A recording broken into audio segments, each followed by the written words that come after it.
మీకు బాగా తెలిసిన ఒక సహోదరిని నేను మీకు పరిచయం చేస్తాను.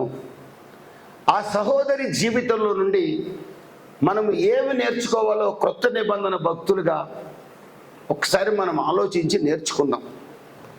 ఆ సహోదరి పేరు హన్నా.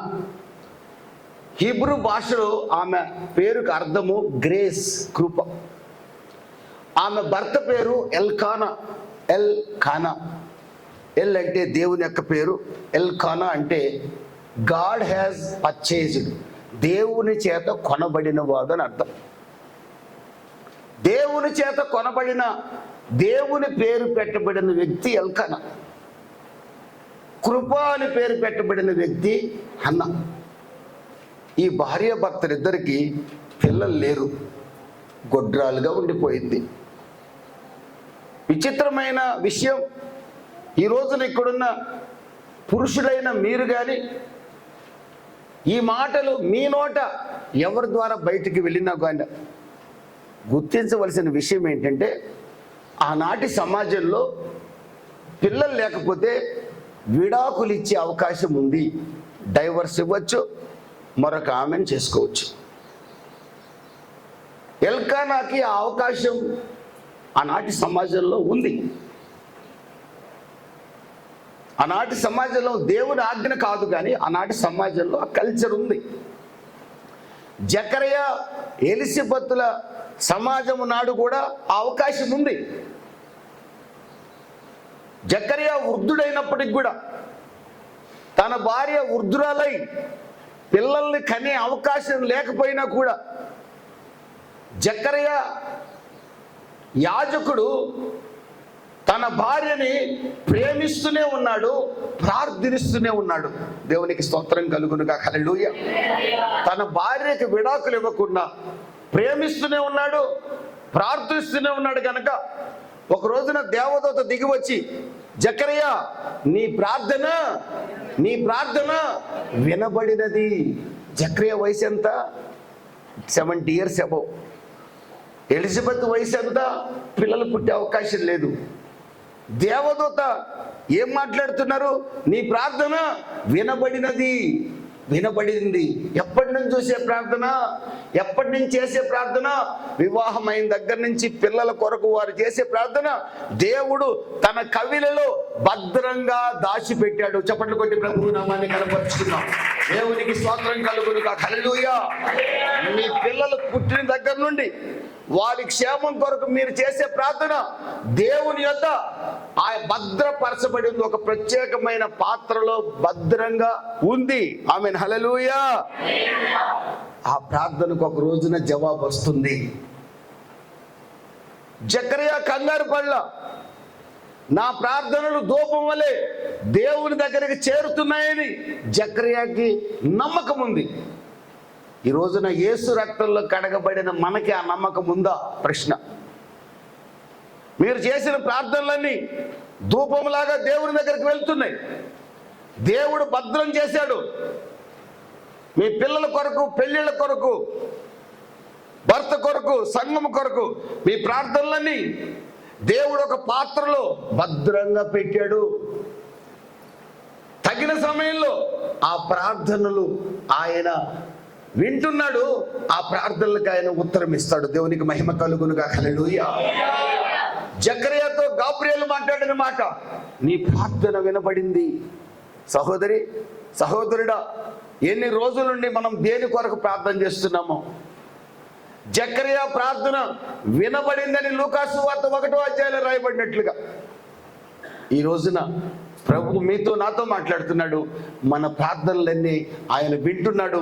ఒక రోజున మనకు సహాయం చేస్తాడు. ఆమేన్, హల్లెలూయా. ఇదే నమ్మకం కలిగిన వ్యక్తి ఎల్కానా.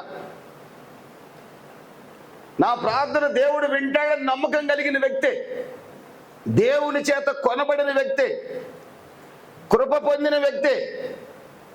భార్యని విడనాడలేదు, పిల్లలు లేరని భార్యని ప్రేమిస్తూనే ఉన్నాడు. అయితే అతనిలో ఒక బలహీనతను కూడా మనం చూడాలి. పిల్లలు లేకపోతే ఆ కుటుంబానికి విలువ ఉండదు. ఆనాటి సమాజంలో తనకు విలువ లేకపోయినా యాజకుడైన జకర్యా నిలబడ్డాడు, దేవుని యొక్క జవాబును పొందాడు. చప్పట్లు కొట్టి ప్రభువు నామాన్ని కనపరుచుకుందాం. హల్లెలూయా. అయితే ఎల్కానా నిలవలేకపోయాడు. పెనిన్నా, ముత్యము ఆమె పేరు పెరల్. పెనిన్నా అంటే పెనైనా, ముత్యము, పెరల్. పేరుకు ముత్యమే కానీ ఆ మనిషే ముత్యం. మరి ఎవరు చూసినా ఈ మనిషిని ఇంత దుర్మార్గురాలు ప్రపంచంలో లేదనే స్థాయికి దిగజారిన వ్యక్తిగా ఉంది. ఒక భార్య ఉండగా వివాహానికి ఆమె రావడమే తప్పు, నెంబర్ 1. నెంబర్ 2, వచ్చిన ఆమె పిల్లల్ని కనింది.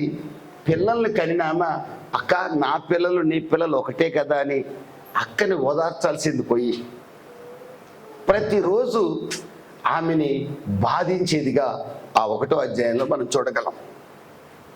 కానీ హన్నా గ్రేస్, కృప అనే పేరుకు తగినట్లుగానే ఆమె ఎవరిని ఏమనలేదు, భర్తని ఏమనలేదు, తన సవతిని ఏమనలేదు.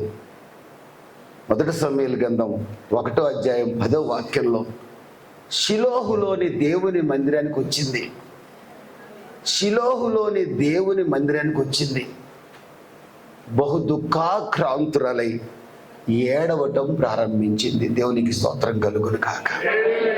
బహు దుఃఖాక్రాంతురాలై ఎలుగెత్తి ఏడవటం ప్రారంభించింది. She cried out to God. దేవుని సన్నిధిలో ఏడవటం ప్రారంభించింది. ఆమె ఏడుపులో వేదన ఉంది, ఆమె ఏడుపులో అవమానం ఉంది,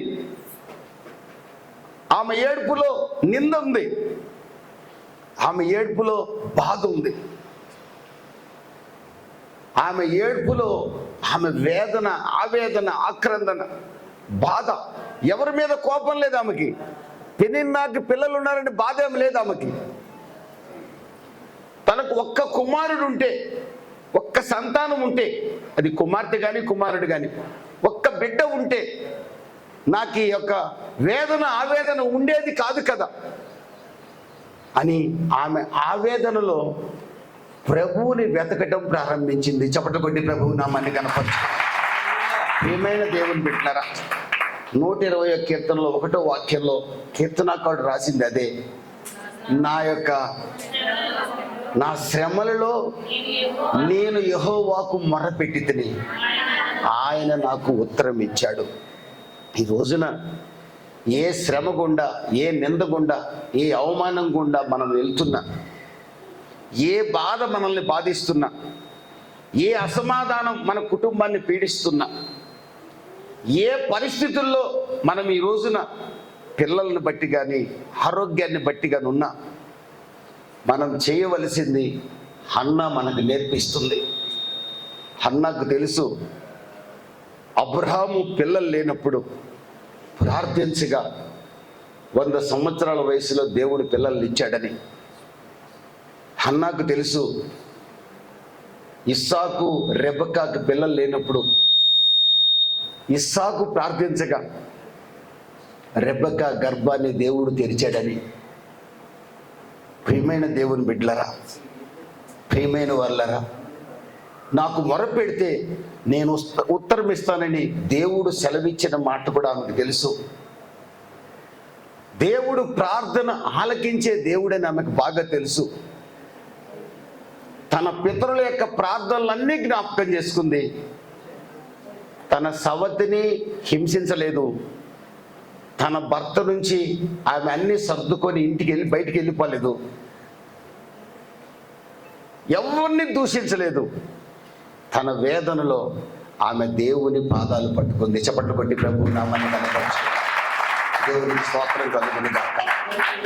కొత్త నిబంధన భక్తులమైన మనతో ప్రభు మాట్లాడుతున్నాడు. ఇర్మియా 33:2-3లో నాకు మొరపెట్టు నీకు ఉత్తరం ఇస్తానని ప్రభు స్వయంగా చెప్పాడు. యోహాను 14:13లో నా నామమున మీరేమడిగినా చేస్తారని ప్రభు చెప్పాడు. 1 యోహాను రాసిన మొదటి పత్రికలో అంటున్నాడు ఆయన చిత్తానుసారముగా. 5:14లో అంటున్నాడు ఆయన చిత్తానుసారముగా మనము ఏదడిగినా ఆయన ఇస్తానని ప్రభువు వాగ్దానం చేశాడు.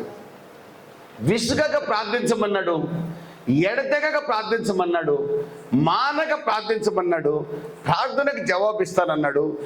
ఏ పరిస్థితుల్లో నువ్వు ప్రార్థించినా తనకు నిజముగా మొర్రపెట్టు వారికి నేను బహు సమీపముగా ఉంటానని 145వ కీర్తన 18వ వాక్యంలో ప్రభు మాట్లాడాడు. నాకు నిజముగా మొర్రపెట్టు వారికి నేను సమీపముగా ఉంటానని కూడా ఆయన వాగ్దానం చేశాడు. సహోదరి సహోదరుడా, యవనస్తురాలా, ఈ రోజున మీరు ఏ స్థితిలో ఉన్నా నా జీవితం అయిపోయిందని కంగారు పడకండి. మీ పిల్లల జీవితాలు ఏమైపోలేదు. There is a bright future for your children. మీ పిల్లలకి ఒక ఉన్నతమైన భవిష్యత్తు కాచుకొని ఉంది. నమ్మిన వారంతా చప్పట్లు కొట్టి ప్రభువు నామాన్ని గణపరచుకోండి. హల్లెలూయా. మీ పిల్లల కొరకు ఒక మంచి భవిష్యత్తు ఎదురు చూస్తూ ఉంది. మీ కొరకు ఒక మంచి భవిష్యత్తు ఎదురు చూస్తూ ఉంది. మీ బిడ్డల కొరకు ఒక బ్రైట్ ఫ్యూచర్ని దేవుడు సిద్ధపరిచి పెట్టాడు. ఆ ఫ్యూచర్ని నాశనం చేస్తావో, ఆ ఫ్యూచర్లోకి నీ పిల్లలు అడుగు పెట్టినట్టుగా చేస్తావో నీ చేతిలో ఉంది. నాశనం చేయాలనుకుంటే ప్రార్థన మాను. నీ పిల్లలకి బ్రైట్ ఫ్యూచర్లోకి నువ్వు నడిపించాలనుకుంటే ఈరోజే ప్రార్థన ప్రారంభించు. ప్రార్థన ప్రారంభించిన నీవు కార్యము నెరవేరినంత వరకు విడిచిపెట్టొద్దు. దేవునికి స్తోత్రం కలుగునుగాక. హల్లెలూయా. 1 కొరింథీ 15:58 రాస్తుంది, మీరు స్థిరులై కదలని వారై ప్రభు కార్యాభివృద్ధి యందు ఆసక్తులై ఉండండి. మీరు ప్రార్థనలో నిలకడగా ఉండండి. హన్నా నేర్పిస్తుంది. ఎవరిని ఏమనలేదండి. బహు దుఃఖాక్రాంతురాలై వచ్చింది. రెండవది, హన్నా దగ్గర మనం నేర్చుకోవాల్సింది హర్ పర్సివియరెన్స్, ఆమె పట్టుదల. ఆమె ప్రార్థన చేస్తుండగా ఆమె పెదవులు కదులుతున్నాయి. ఆనాటి హై ప్రీస్ట్ ప్రధాన యాజకుడైన ఏలీ చూశాడు. అందరూ వెళ్ళిపోయారు, ఈ మనిషి ఇంకా వెళ్ళిపోలేదేంటి? ఓ అమ్మ గ్రేస్, ఓ కృప, ఓ హన్నా, 15 మైళ్ళు వెళ్ళాలి కదా నువ్వు. మీ ఊరు ఇక్కడికి 15 మైళ్ళు షిలోహు నుండి.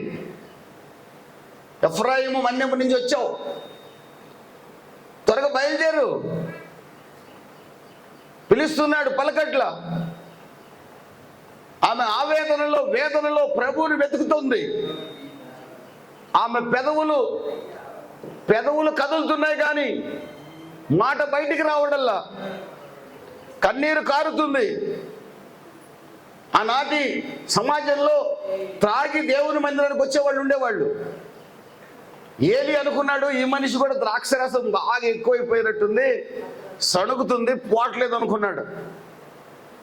ఎంతకాలం మత్తురాలు ఏంటో, వెళ్ళిపో.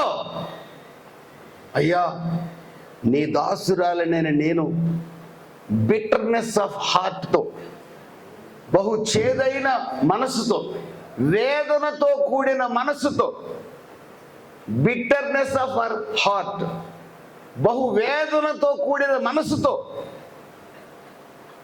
నేను ప్రార్థన చేస్తున్నాను కానీ నేను తాగుబోతును కాదయ్యా. అవునా? ఇశ్రాయేలు దేవుడు నీ మొర ఆలకిస్తాడు. చప్పట్లు కొట్టి ప్రభువు నామాన్ని కనపరచు. భర్త అంటున్నాడు, ఇంకా రా, చాలే ప్రార్థన. పాస్టర్ గారి దగ్గరికి వెళ్ళి తల మీద చేయి పెట్టించుకుంటేనే ప్రార్థన పూర్తయినట్ట రా అంటున్నాడు.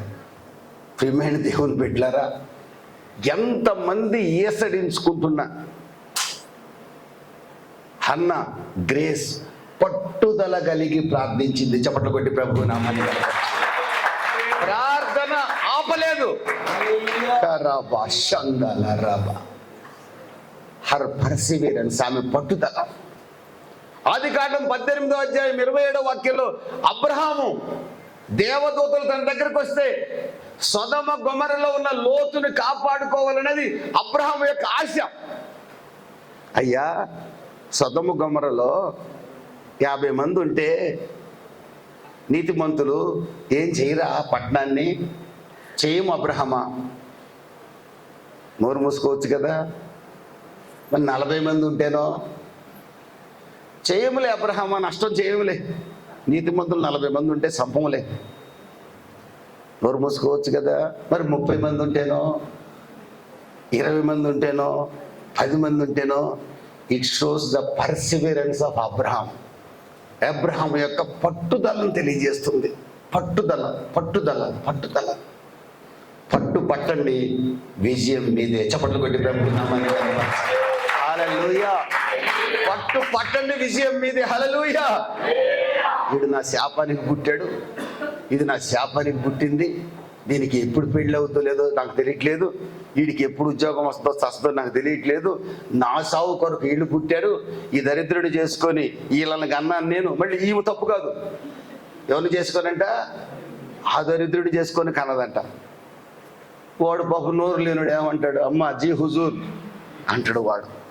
అదే ఈడు నేరున్నాడు అనుకో, మా మేనత్త కూతురు చేసుకుంటే ఎంత బాగుండేది, నిన్ను చేసుకొని నా బతికెట్టయింది అంటాడు వీడు. దీనివల్ల దేవుని కార్యము మీ జీవితంలో జరగదు. దేవుని కార్యం జరగాలంటే ఎవరి మీద నిందలేయొద్దు. పట్టుదలతో తాగుబోతు మొగుడు ప్రార్థనలో కలిసినా కలవకపోయినా, తిరుగుబోతు కొడుకు వచ్చి నీ దగ్గర కూర్చున్నా కూర్చోకపోయినా, దేని కొరకు ప్రార్థన చేస్తున్నావో పట్టుదలతో ప్రార్థన చెయ్యి. తాగుబోతుడు ముక్కుకి తాడేసి ప్రభువుని పాదాల దగ్గర తీసుకొస్తాడు. చప్పట్లు కొట్టి ప్రభువు నామాన్ని కనపరచు. హల్లెలూయా. ఇంటి పట్టు నుండి ఉండని నీ కొడుకుని నీ పాదాల దగ్గరికి తీసుకొస్తాడు. ఈ చిన్నపాటి సేవా జీవితంలో ఎన్నో ఉదాహరణలు ఒక సేవకుడిగా నేను చూశాను. పట్టుదల.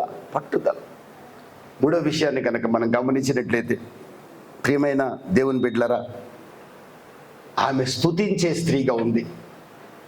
బహు దుఃఖాక్రాంతురాలై ప్రార్థన చేసింది. తనకి ఏం కావాలో ప్రభువుని అడిగింది. ఒక్క మగ బిడ్డను నాకు దయచేసిన ఎడల అతనిని నీ సేవకిస్తాను అంటూ దేవుణ్ణి ఏమని పొగిడిందో తెలుసా? సైన్యములకు అధిపతి యెహోవా, ద లార్డ్ ఆఫ్ హోస్ట్స్, సర్వ సృష్టికి ఆధారభూతుడైన దేవుడా, సావరిన్ గాడ్, సార్వభౌముడైన దేవుడా. మొదటి సమయాల కింద 2వ అధ్యాయంలో కూడా ఆమె కీర్తన పాడుతూ ఈ మాటలే మాట్లాడుతుంది. సార్వభౌముడివి, సర్వశక్తుడివి, అసాధ్యం ఏది లేదు నీకు సమస్తము సాధ్యమే, నువ్వు చేయలేదంటూ ఏమీ లేదు. శారా గర్భాన్ని తెరిచిన వాడివి, ఎర్ర సముద్రాన్ని పాయలు చేసిన వాడివి, మారా నీటిని మధురంగా మార్చిన వాడివి, పరలోకపు మన్నాను కురిపించిన వాడివి, 40 సంవత్సరాల ఇశ్రాయేలీయుల అరణ్య యాత్రలో కాపాడి వాగ్దాన దేశానికి నీ ప్రజల్ని చేర్చిన వాడివి. చప్పట్లు కొట్టి ప్రభువు నామాన్ని కనపరుచుకుందాం. దేవునికి స్తోత్రం కలుగునుగా. హల్లెలూయా. నన్ను అడగండి ఉత్తరం ఇస్తానన్నావు, అడిగితే ఇచ్చావు. మాంసం కావాలంటే మాంసం ఇచ్చావు, నీళ్లు కావాలంటే బండ నుండి నీళ్లు ఇచ్చావు.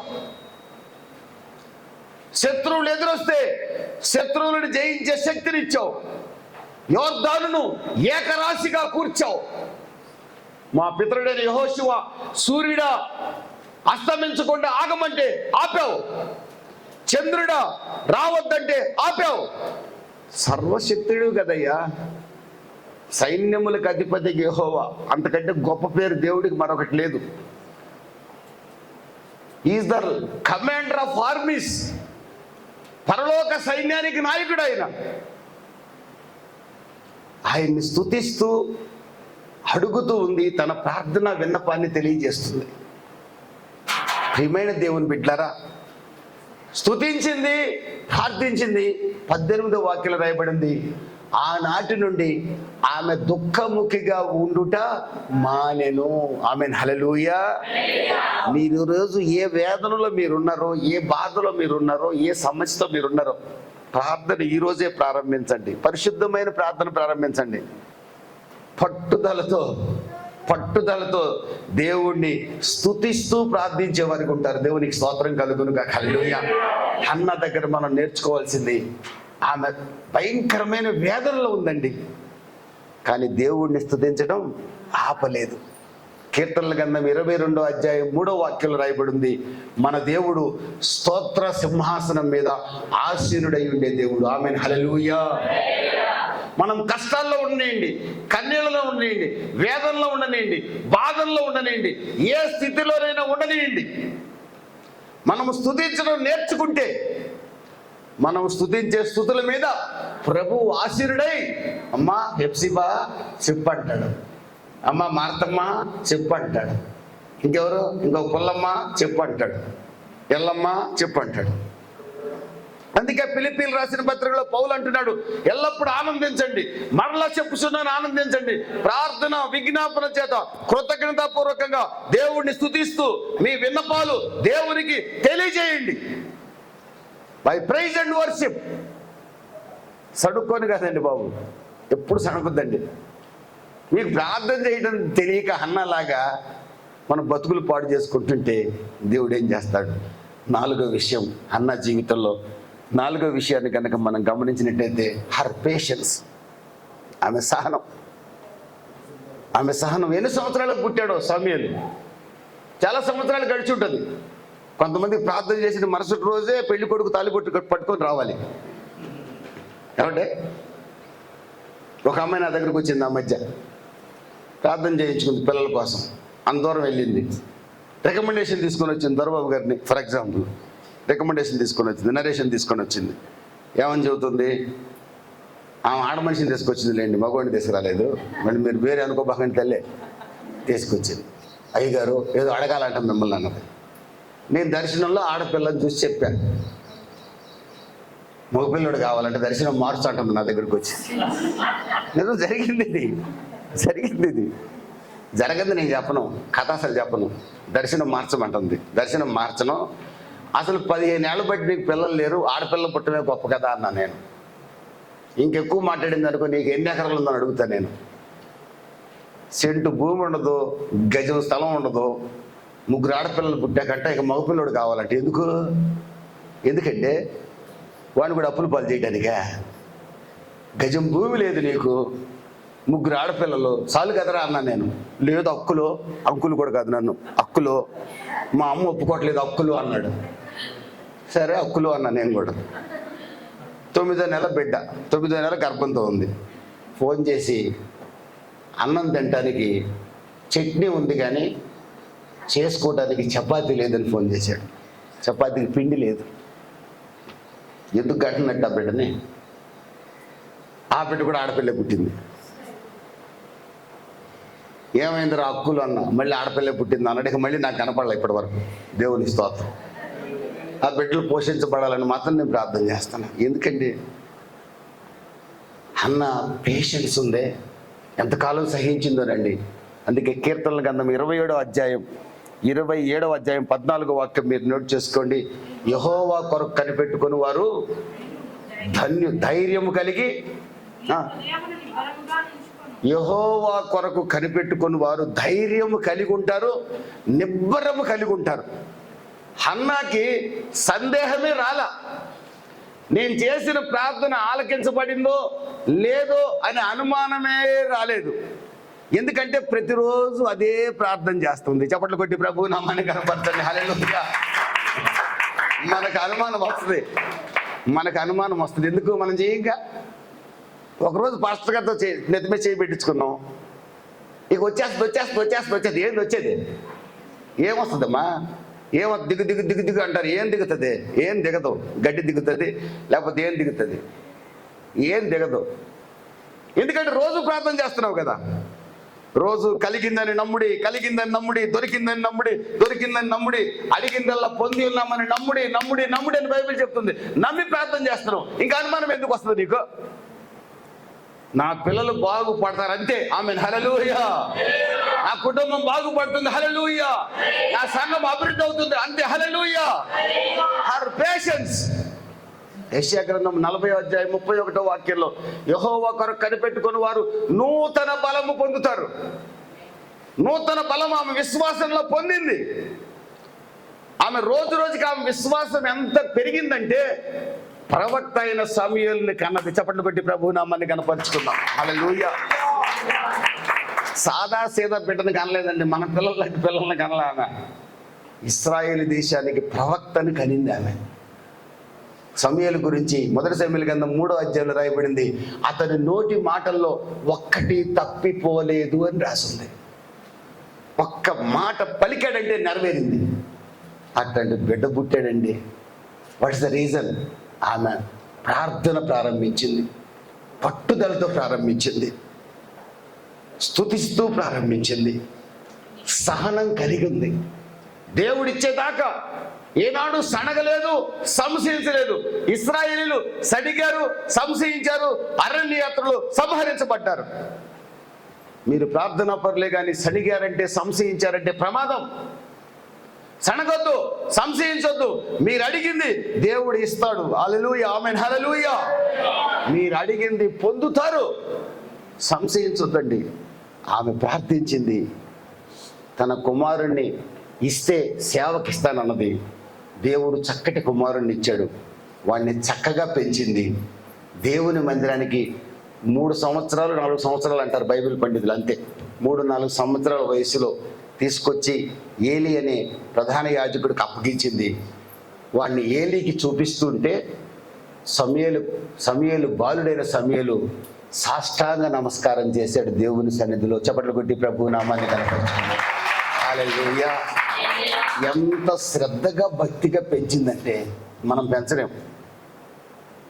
నేను నా కొడుకును పెంచగలిగాను కానీ నా కూతురు మీడియం ఎక్కువ. ఇప్పుడు పెద్దదైపోయింది కాబట్టి ప్రైజ్ లాట్ చెప్పండి చెప్పేస్తుంది. చిన్నప్పుడు దాంతో ప్రైజ్ లాట్ చెప్పించడం చాలా కష్టమయ్యేది నాకు. నా కొడుకు మాత్రం మరి పిలిచి ప్రైజ్ లాట్ చెప్తాడు వీడు చెప్పినట్టుగానే. పిల్లల్ని పెంచడం చాలా కష్టం. కానీ హన్నా, దేవునికి స్తోత్రం కలుగును గాక, దేవుని మందిరాన్ని తీసుకొచ్చిన వెంటనే బిడ్డ సాష్టాంగ నమస్కారం చేసే భక్తిలో పెంచింది. హల్లెలూయా. ఏలీకి అప్పగించి మాట నిలబెట్టుకొని తన ఇంటికి వెళ్ళిపోయింది. చప్పట్లు కొట్టి ప్రభు నామాన్ని కనపరుచుకున్నాడు. ఎవడైతే మాట యందు నిలకడగా ఉంటే వాడు సర్వ శరీరాన్ని స్వాధీనంలో పెట్టుకోగలుగుతాడు. మన దేవుడు మాట తప్పని వాడు. దేవుని మందిరానికి ఇస్తానన్నది ఇచ్చింది. దేవుడు ఏం చేశాడు తెలుసా? సమూయేలుతో కలిసి 3 మగపిల్లల్ని, సమూయేలు కాకుండా 2 ఆడపిల్లల్ని, టోటల్గా 6 సంతానాన్ని. ఒక సంతానమేమో దేవుని మందిరంలో ఉన్నారు, 5 హన్నా ఇంట్లో కళకళలాడుతున్నారు. చప్పట్లు మరొకసారి దేవునికి ఇస్తానన్నది దేవునికి ఇచ్చింది, మాట నిలబెట్టుకుంది. ఎందుకో తెలుసా? ఆమె పేరు కృప. ఆమె పేరు కృప. ఆమెకొక్కటి తెలుసు, నేను నమ్ముకున్న దేవుడు మాట తప్పని దేవుడు. నేను కూడా మాట తప్పకూడదు. జాగ్రత్తగా మాట పలకాలి. దేవుని విషయంలో పలికిన తర్వాత నెరవేర్చి తీరాలి. దేవునికి స్తోత్రం కలుగును గాక. హన్నా పలికింది, నెరవేర్చింది. ఒకడు దేవుని మందిరంలో ఉంటే 5 ఆమె ఇంట్లో ఉన్నారు. దేవునికి స్తోత్రం కలుగును గాక. హల్లెలూయా. హన్నా యొక్క మిగిలిన కుమారులు కుమార్తెలు మా అన్న సమూయేలు అని చెప్పి ఎంత సంతోషపడ్డారో, మా అన్న ప్రవక్త అని ఎంత ధైర్యంగా బతికారో. మీ పిల్లలను బట్టి మీ మిగిలిన పిల్లలు ఆ విధంగా బతకాలి. మిమ్మల్ని బట్టి మీ బంధువులు ఆ విధంగా ధైర్యంగా చెప్పగలగాలి. మా తమ్ముడు హైదరాబాద్ వెళ్ళాడు, భక్తిలో పెరిగాడు, ఆర్థికంగా కూడా అభివృద్ధి అయ్యాడు, దేవుడు అన్ని విధాలు ఆశీర్వదించాడు. వాడు మా తమ్ముడురా, హైదరాబాద్లో పలానా దగ్గర ఉంది, పలానా కాలనీలో ఉంటాడు అని మీ బంధువులు సాక్ష్యం చెప్పాలి. మీ గురించి సాక్ష్యం చెప్పాలండి. ఒరే వాడు హైదరాబాద్ పోయి సాధించింది ఏం లేదు కదరా, మనకంటే దరిద్రుడుగా ఉన్నాడనే సాక్ష్యం రాకూడదు. రాకుండా ఉండాలంటే ఏం చేయాలి తెలుసండి? ప్రార్థన ప్రారంభించాలి, పట్టుదలతో ప్రారంభించండి, స్తుతించండి, సహనం కలిగి ఉండండి. యాకోబు భక్తుడు అంటున్నాడు 1వ అధ్యాయము 1-4 వాక్యాలు మీరు చదివితే, ఒకడు సహనము, ఓర్పు సహనము ఇవన్నీ కూడా పరీక్షలో ఏమొస్తుంది? మనకి సహనం వస్తుంది. ఆ సహనం నుంచి ఓర్పు వస్తుంది. ఇవన్నీ కూడా ఒక వ్యక్తిని ఏం చేస్తాయి తెలుసా? పరిపూర్ణుడిగా మారుస్తాయి. కళ్ళు మూసుకుందాం, తీర్మానం చేసుకుందాం. హన్నా మన కళ్ళ ముందు ఈరోజు నిలబడింది. కృప మన కళ్ళ ముందు నిలబడింది. కృప మన కళ్ళ ముందు నిలబడింది. ఆమె వేదనలో ప్రభువుని వెతికింది. ఆమె వేదనలో ప్రభువుని వెతికింది, ప్రార్థన ప్రారంభించింది. ఎక్కడ సణుక్కోలేదు, ఎక్కడ గొణుక్కోలేదు, ప్రార్థన ప్రారంభించిందండి. సహోదరి, సహోదరుడా, ప్రార్థన మాత్రమే ప్రారంభించింది. ఆమెకు తెలుసు ఇశ్రాయేలు దేవుడు ప్రార్థన ఆలకించువాడని.